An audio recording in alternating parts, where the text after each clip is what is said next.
Ginulat ng kulelat na Washington Wizards ang Sacramento Kings nang talunin ito sa skor na 109-102. Dahil dito natuldukan ng Wizards ang 5 sunod-sunod na talo pero itsyapwera pa rin sila sa NBA playoffs.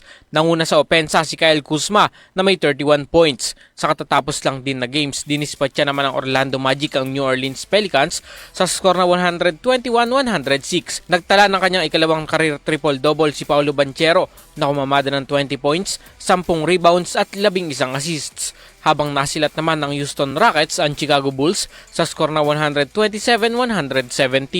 Ang Milwaukee Bucks balik naman sa kanilang winning ways laban sa Brooklyn Nets sa skor na 115-108.